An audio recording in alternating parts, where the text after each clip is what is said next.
ये क्वेश्चन है, सही सुमेलित कीजिए।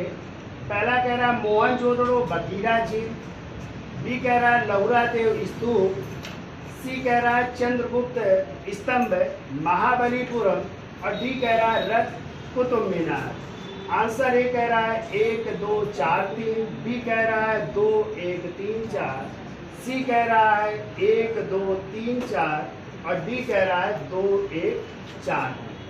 चलिए चर्चा कर लेते हैं। तो आपको पता है कि मोहनजोदड़ो जो आज पाकिस्तान के सिंध प्रांत के लड़काना जिले में है, ठीक है, जिसकी खोज 1922 में राखाल दास बनर्जी ने की थी, जो सिंध नदी के दाएं तट पर है। और आपको पता है कि मोहनजोदड़ो की खोज कैसे हुई। तो यहाँ पर एक कनिष्ककालीन स्तूप खोजा जा रहा था, तो उस स्तूप भी प्राप्त हुआ और साथ में जो है वहां से कुछ अन्य चीजें भी निकली। इस कारण जो है इसका उत्खनन कार्य करवाया गया। तो यहाँ से क्या मिला है? स्तूप, वो भी किस जमाने का? कनिष्क के, कुषाण वंश के शासक हैं, तो कनिष्क के जमाने का एक स्तूप प्राप्त हुआ है। तो मोहनजोदड़ो से क्या मिला? स्तूप मिला, ठीक है।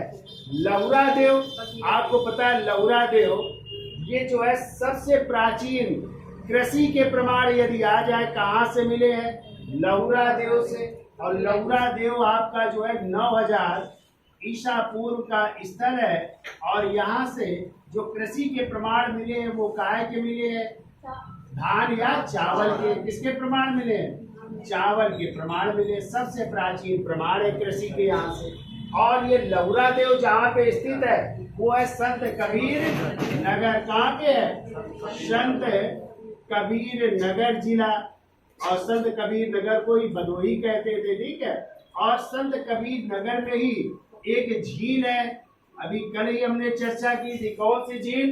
बखीरा झील। क्लियर? तो वही पे बखीरा झील से ही पास में ही है आपका स्थल है। कौन सा? लौरा देव। तो क्या हो जाएगा? बी का पहला बखीरा झील हो जाएगा। ये कह रहा है चंद्रगुप्त स्तंभ। तो चंद्रगुप्त द्वितीय विक्रमादित्य का नाम सुना है? और चंद्रगुप्त द्वितीय विक्रमादित्य का एक लोहे का स्तंभ मिला है मेहरौली में, दिल्ली में, जिसमें चंद्र नाम अंकित है। और इस चंद्र की पहचान की गई है चंद्रगुप्त द्वितीय विक्रमादित्य से। तो ये पहले था पंजाब में ब्यास नदी के किनारे, जिसे गरुड़ ध्वज या विष्णु ध्वज कहते थे। लेकिन अनंगपाल तोमर ने इसे उगड़वा करके दिल्ली में कुतुब मीनार के पास स्थापित करवा दिया। तो आज ये कुतुब मीनार के पास बगल में गड़ा हुआ है लौह स्तंभ। तो आंसर क्या होगा? इसका आंसर हो जाएगा कुतुब मीनार हो जाएगा, ठीक है। अंतिम बचा रथ। और आपको पता है रथ यानी सप्त पगौड़ा रथ मंदिर। और सप्त पगौड़ा रथ मंदिर जो है आपके वो है महाबलीपुरम में है, जिनको बनवाया था पल्लव वंश के शासक नरसिंह वर्मन प्रथम। जिसमें सबसे बड़ा रथ है धर्मराज रथ यानी युधिष्ठिर रथ, सबसे छोटा है द्रौपदी रथ, सबसे आकर्षक है गणेश रथ, ठीक है। तो वो रथ मंदिर है। अब मिलान कर लीजिए, ए का, दूसरा बी का, पहला सी का, चौथा डी का, तीसरा, यानी 2 1 4 3। और 2 1 4 3 कौन सा आंसर है? डी आंसर है। तो आंसर क्या होगा? डी।